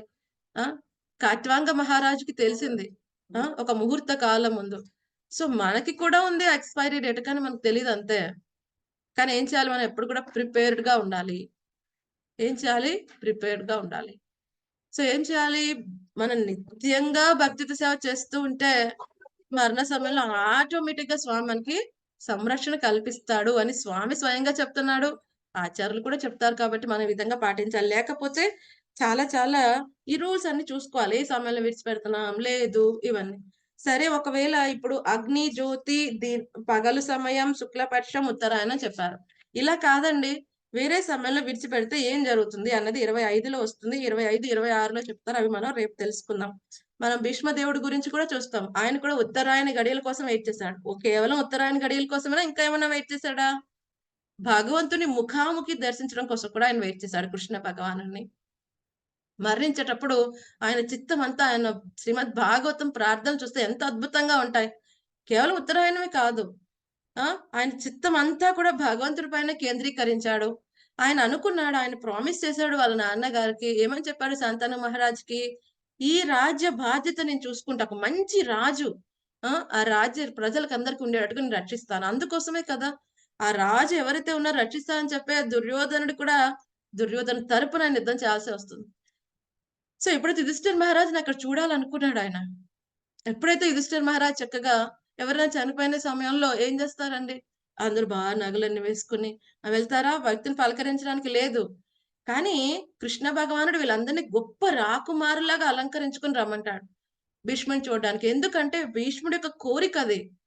ఈ పాండవులు ఉత్తరాధికారులు, వాళ్ళని ఆ విధంగా అక్కడ దర్శించాలి, మంచి రాజు కింద యుధిష్ఠిర మహారాజుని కదండి. వాళ్ళకి రావాల్సిన క్లైమ్ అది చూడాలనుకున్నాడు ఆయన. ఎందుకంటే ఒక ఉత్తమమైన రాజు ఉన్నప్పుడు రాజ్యం చాలా అద్భుతంగా ఉంటుంది. ఎందుకంటే యుధిష్ఠిర మహారాజ్ రాజర్షి. రాజర్షి అంటే రాజు ప్లస్ మహర్షి కూడా. అంటే ఈ యొక్క భౌతిక పరంగా ఈ యొక్క స్థూల దేహంతో తను చేసే కార్యక్రమాలు రాజులాగా అనిపిస్తున్నా, ఆ సూక్ష్మ దేహం ఎప్పుడు కూడా ఒక మహర్షి లాగా ఉంటుంది ఆయన చేతన. రాజర్షి. అటువంటి ఒక రాజర్షిని అక్కడ కూర్చోపెడితే ఏమవుతుందండి, అందరూ కూడా రాజు ఆధ్యాత్మిక ప్రపంచానికి వెళ్ళటం కదా, ఆయన ఫాలో అవుతూ ఉంటారు. కాబట్టి అందరూ కూడా ఆధ్యాత్మిక ప్రపంచానికి వెళ్ళే విధంగా వాళ్ళందరినీ గైడ్ చేస్తాడు రాజు కదండి. ఆచార్యులు ఏం చెప్తారు, ఒక రాజు, ఒక తల్లి తండ్రు, గురువు యొక్క రెస్పాన్సిబిలిటీ ఏంటి, ఎవరైతే వాళ్ళకి శరణాగతి పొందిన వాళ్ళకి ఈ యొక్క భగవద్ విజ్ఞానాన్ని ఇచ్చి మళ్ళీ తిరిగి ఇంకొక తల్లి గర్భంలో రాకుండా ఉండేటట్టుగా వాళ్ళకి జీవితాన్ని కల్పించాలి. సో అటువంటి కల్పించి ఒక రాజు అక్కడ ఉన్నాడు కాబట్టి అది అర్థమయ్యేటట్టుగా భీష్మదేవుడు ఆ విధంగా వాళ్ళు వచ్చినప్పుడు చాలా అద్భుతంగా జరుగుతుంది. అప్పుడు యుధిష్ఠిర మహారాజుకి ఆయన ఎంతో జ్ఞానం ఇస్తారు భీష్మదేవుడు. అసలు ఎవరైనా అంపశయ్య మీద అన్ని రోజులు ఉండి బ్లడ్ అంతా వెళ్ళిపోయిన తర్వాత ఎలా ఉంటుంది, మనకు చిన్న గాయం అయిపోతే ఇంకంతే, ఈ రోజుకి బంద్, మాటలు లేవు, ఏమి లేవు, ప్రవచనంకి చెప్పడం లేదు. ఈరోజు సేవ అండి కట్ అయిపోయిందండి, సేవ లేదు, ఏమి లేదు. కానీ భీష్మదేవుడు శుద్ధ భక్తులకి చైతన్యం ఎలా ఉంటుంది, ఎప్పుడు కూడా వేవరవదు, కదలదు కదండి. అంత శుద్ధ చైతన్యంతో ఎంత అద్భుతంగా చెప్తాడు యుధిష్ఠిర మహారాజుకి. రాజనీతి గురించి చెప్తాడు, శ్రీ ధర్మం చెప్తాడు, ఒక రాజు కర్తవ్యం చెప్తాడు, ఎలా ఉండాలి రాజు వేరే వాళ్ళందరితో కదండి, ఎవరిని కాపాడాలి, ఎవరిని రక్షించాలి, ఎవరిని నమ్మాలి, ఎవరిని నమ్మకూడదు కదండి. మొత్తం అందరి యొక్క ధర్మాన్ని చెప్తాడు. చిట్ట చివరిగా జీవుడి యొక్క ధర్మం, భగవంతుని యొక్క సేవ, అది కూడా చెప్తాడు. ఆయన అది కూడా రివీల్ చేస్తాడు. మీ పక్కన ఉంటున్నాడే ఎవరైనా ఆది నారాయణుడు, మీరు మీ బావ అనుకుంటున్నారు, మీ యొక్క మీటింగ్స్ అన్ని అరేంజ్ చేస్తున్నారు కదా, శాంతి దూత అనుకుంటున్నారు, మీ యొక్క సారథి అనుకుంటున్నారు, బట్ ఆయన ఎవరు, స్వయం నారాయణుడు, దేవాది దేవుడు.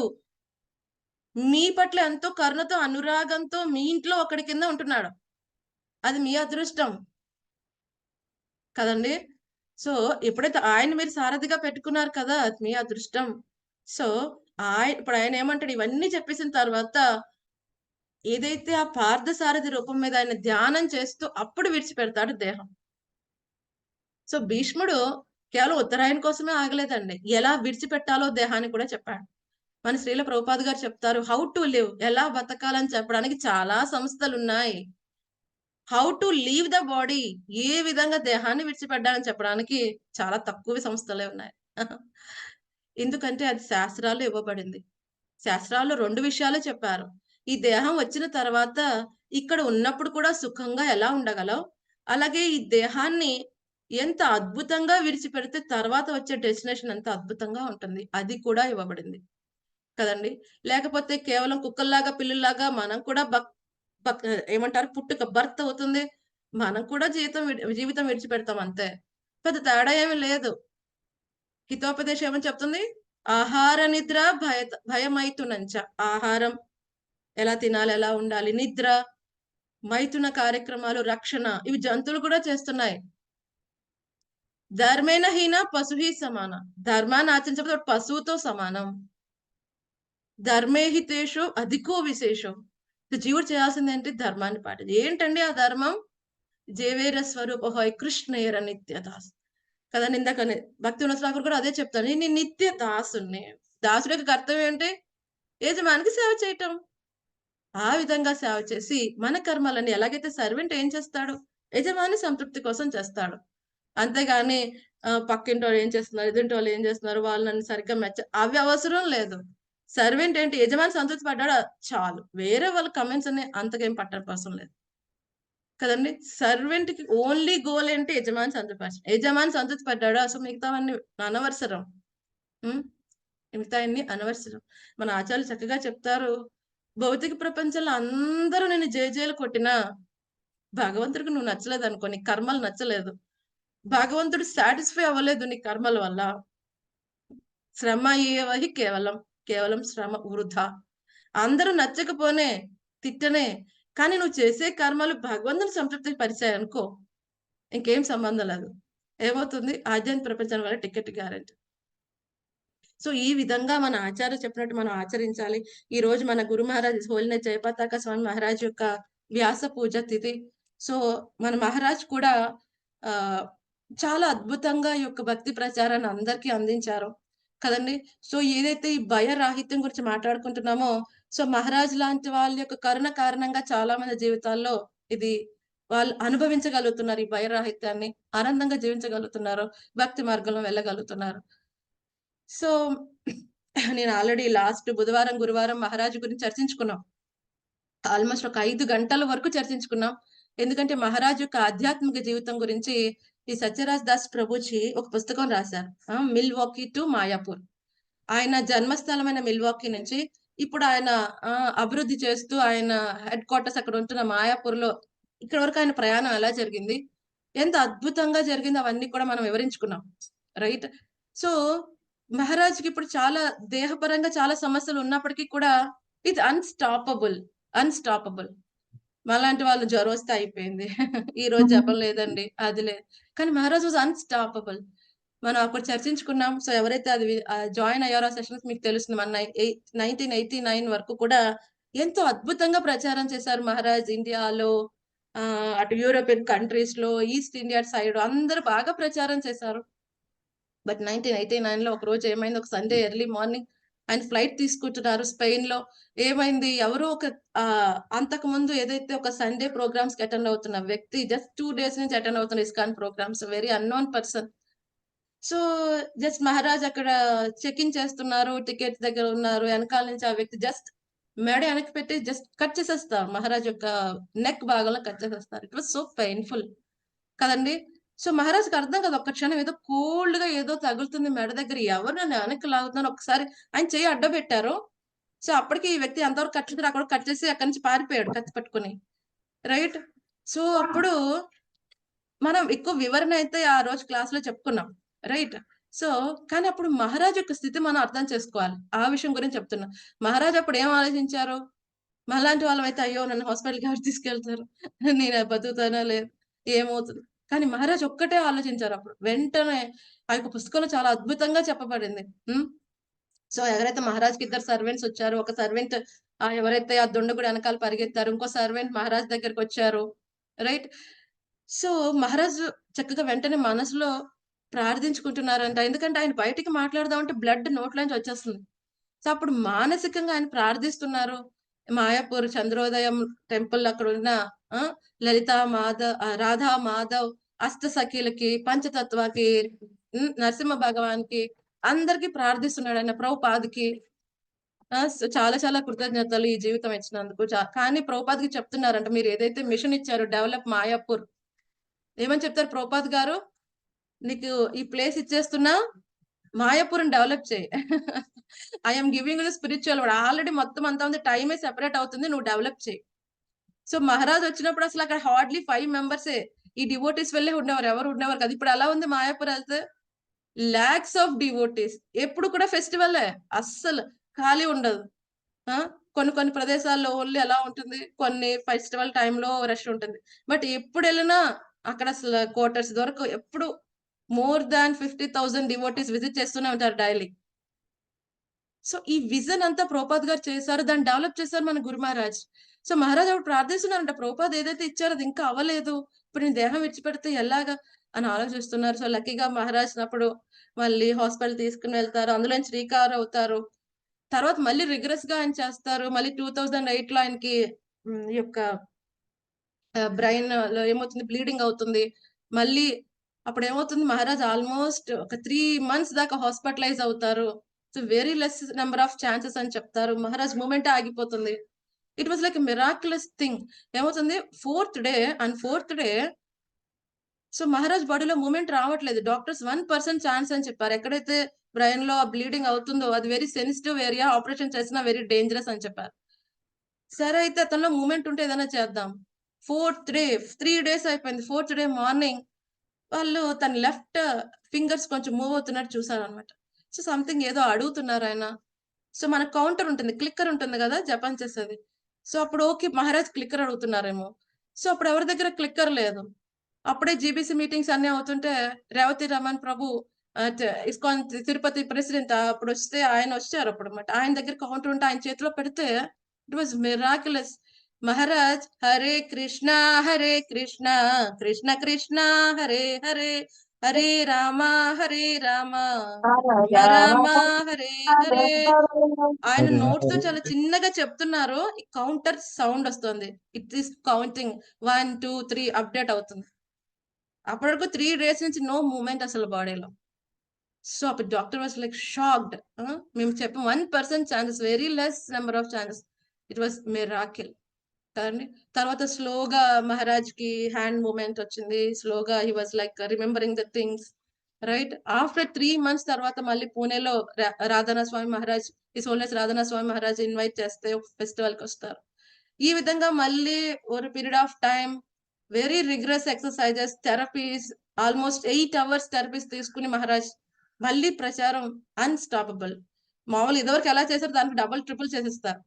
మళ్ళీ ఏమైంది 2014లో మళ్ళీ ఒక ఇష్యూ బయటకు వచ్చింది. ఏంటంటే ఈ వాజ్ లైక్ లివర్ డ్యామేజ్ అయింది.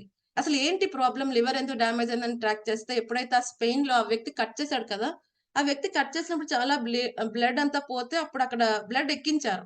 ఎక్కించిన బ్లడ్ లో హెపటైటిస్ సి వైరస్ ఉందన్నమాట. సో అది తర్వాత బ్యాక్ ట్రాక్ చేస్తే చాలా మందికి అప్పుడు బ్లడ్ తీసుకున్న వాళ్ళకి అది అటాక్ అయిందని తెలుసు. సో ఈ వైరస్ ఏంటంటే సైలెంట్ కిల్లర్. సో మహారాజ్ యొక్క లివర్ డ్యామేజ్ అయిపోయింది. అప్పుడు చెప్పారు విత్ ఇన్ 5 years లో you have to replace the liver అని చెప్పారు. ఏమవుతుంది, దొరకట్లేదు. సో అలాగే 4 years కంప్లీట్ అవుతుంది. ఎటువంటి స్థితి వచ్చేసిందంటే కిడ్నీ కూడా డ్యామేజ్ అయిపోయింది. With in 3-4 months you have to replace both అని చెప్పారు. లక్కీలీ ఒక వ్యక్తి దొరుకుతారు, మళ్ళీ ఒక ట్రాన్స్ప్లాంట్ అవుతాయి. He was very successful. But still ఇప్పటికి కూడా బాడీ చాలా ట్రబుల్ ఇస్తుంది మహారాజ్. మీరు అందరూ చూసే ఉంటారు. సో మనం ఢిల్లీ ఎయిర్పోర్ట్ కి వెళ్ళాం లాస్ట్ 2-3 weeks బ్యాక్. మహారాజ్ ని ఎయిర్పోర్ట్ లో చూసాం. He was so weak. ఎంతో వీక్ గా ఉన్నారంటే అసలు ఆక్సిజన్ ఎక్కిస్తున్నారు, పల్స్ రేట్ చెక్ చేస్తున్నారు. Like we were stunned. కొంచెం చిన్న ప్రాబ్లం వస్తే బాయ్ మేమేం సేవ చేస్తాం, ఈ రోజు కొంచెం సెలవు ఇచ్చేయండి, ఏకాదశి నీరసం ఏవో చెప్తాం రీజన్స్ మనం తప్పించుకోవడానికి అంతే. బట్ మహారాజ్ వాస్ లైక్ అంత నేర్చుకున్న. సో మహారాజ్ ఎయిర్పోర్ట్ లోనే జస్ట్ మేమందరం అక్కడే కూర్చోండి అన్నారు. మేమందరం ఎక్కడో అక్కడే కూర్చుని 1 minute మహారాజ్ మళ్ళీ ప్రవచనం ఇచ్చారు. It was like miraculous. అంతేకాకుండా ఈ ఓల్ ప్రాసెస్ లో ఎంతో మంది డాక్టర్స్, నర్సెస్ ఎవరైతే మహారాజ్ ని డయాగ్నైజ్ చేస్తున్నారో వాళ్ళు గ్రేట్ డివోటీస్ అయిపోయారు. వాళ్ళందరూ కూడా ఇప్పుడు ఇనిషియేషన్ అయిపోయింది. వాళ్ళందరూ కూడా దీక్షితులు, మహారాజ్ యొక్క శిష్యులు అయిపోయారు. సో ఇది ఆయన యొక్క మహత్యం. ఎప్పుడైతే ఆ యొక్క ఫైర్ దగ్గరికి వెళ్ళినప్పుడు ఆ వేడి మనకు తగులుతుంది. అలాగే ఇటువంటి శుద్ధ భక్తుల యొక్క సాంగత్యానికి వచ్చినప్పుడు ఎటువంటి వాళ్ళైనా మారిపోతారు. ఎందుకంటే the carry Krishna with in their heart కదండి. సో ఇటువంటి భక్తుల యొక్క, ఎందుకంటే ఈ రోజు మహారాజ్ యొక్క వ్యాస పూజ తిథి, ఆవిర్భావ తిథి, మహారాజ్ గురించి చెప్పుకోకుండా మనం ఎండ్ చేయకూడదు. అందుకని చక్కగా మహారాజ్ గురించి కొంచెంగా చెప్పాను. ఎవరైతే ఫుల్ గా ఇంకా తెలుసుకోవాలనుకుంటే నేను వీడియో షేర్ చేస్తాను, దయచేసి వినే ప్రయత్నం చేయండి. So this is Maharaj. So మనం చాలా అదృష్టవంతులం. వాళ్ళు ప్రాసెస్ చెప్తున్నారు. చాలా మంది ప్రాసెస్ ని సీరియస్ గా తీసుకోవటం కారణంగా మరణ సమయంలో చాలా చిరుమందహాసంతో దేహాన్ని విడిచి ఆధ్యాత్మిక ప్రపంచానికి వెళ్ళిన వాళ్ళు ఎంతో మంది ఉన్నారు. So it was working process ఏదైతే ప్రభుపాద్ గారు మనందరికి ఇచ్చారో, రైట్. సో మనకు అర్థమవుతుంది. సో మన మహారాజ్ ఇప్పుడు దేహ భావనలో ఉండి చేయాలంటే చేయలేరు. ఆయన ఏ విధంగా దేహ భావనకి అతీతమై ఎంత అద్భుతంగా సేవ చేస్తున్నారు, రైట్. సో ఎవరైనా మహారాజ్ దగ్గరికి ప్రాబ్లమ్స్ వెళ్తే మహారాజ్ ఒకటే అంటారంట, నాకున్న ప్రాబ్లమ్స్ కంటే చాలా పెద్ద ప్రాబ్లం కదా నీది. ఎప్పుడైతే మహారాజులు అనబడికి వాళ్ళకి చాలా సిగ్గైపోతుంది. మహారాజ్ అసలు మీరు ఎంత కష్టపడుతుంది, ఎందుకంటే మహారాజ్ ఆయన ఎత్తి లేపాలి. ఆయన ఇంత చిన్న క్వాంటిటీ ఆయన తీసుకోవడానికి 45 minutes అలా పడుతుంది. It was so difficult. ఆయనకి ఒక మూమెంట్ అంటే చాలా కష్టం. ఆయన ఎవరి కోసం చేస్తారు ఇదంతా? వాళ్ళ గురువు యొక్క సేవ, కృష్ణ భగవానికి సేవ, అంతేకాకుండా ఎంతో మందిని కృష్ణతలోకి తీసుకురావాలి. కాబట్టి ఇటువంటి ఆచారాలు ఉన్న సమయంలో మనం ఉంటాం, మన అదృష్టం. సో భక్తిని సీరియస్ గా తీసుకుంటే ఏమని చెప్తున్నారు?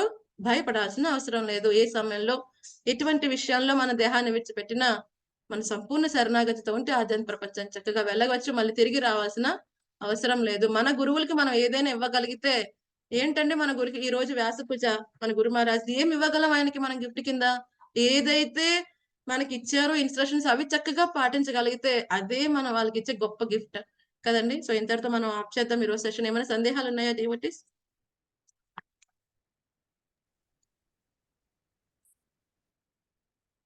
హరే కృష్ణ మాతాజీ, దండోత్ప్రణామం మాతాజీ. దండవత్ ప్రణామం మాతాజీ. గురు మహారాజ్ గురించి చాలా తెలుసుకున్నాం మాతాజీ. మాతాజీ ఈ వీడియో ఎలా వినాలి మాతాజీ? ఎక్కడ ఉంటుంది వినడానికి మాతాజీ? మీరు షేర్ చేస్తామన్నారు.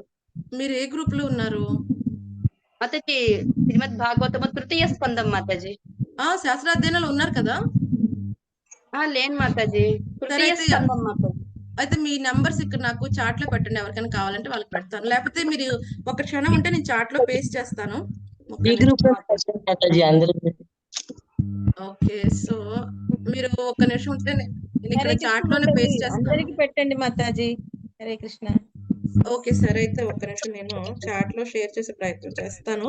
చాట్ లో షేర్ చేస్తాను. అలాగే నేను లీడర్స్ కూడా చెప్తాను ఒకసారి షేర్ చేయమని. ఓకే, హరే కృష్ణ మాతాజీ. పెట్టండి మాతాజీ. మాతాజీ అందరికి పెట్టండి మాతాజీ, మేము కూడా వింటాము. ఓకే ఓకే, డెఫినెట్ గా మాతాజీ.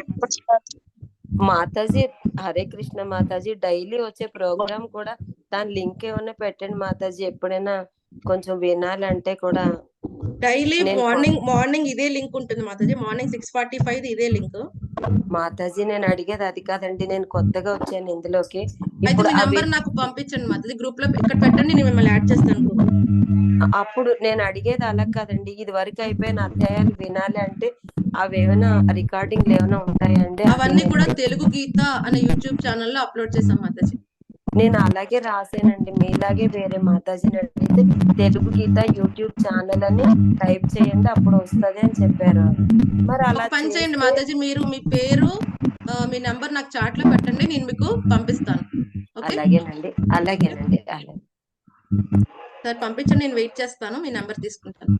అలాగేనండి అలాగే. సో ఒక్క నిమిషం నేను ఇందులో కూడా పేస్ట్ చేస్తాను లింక్.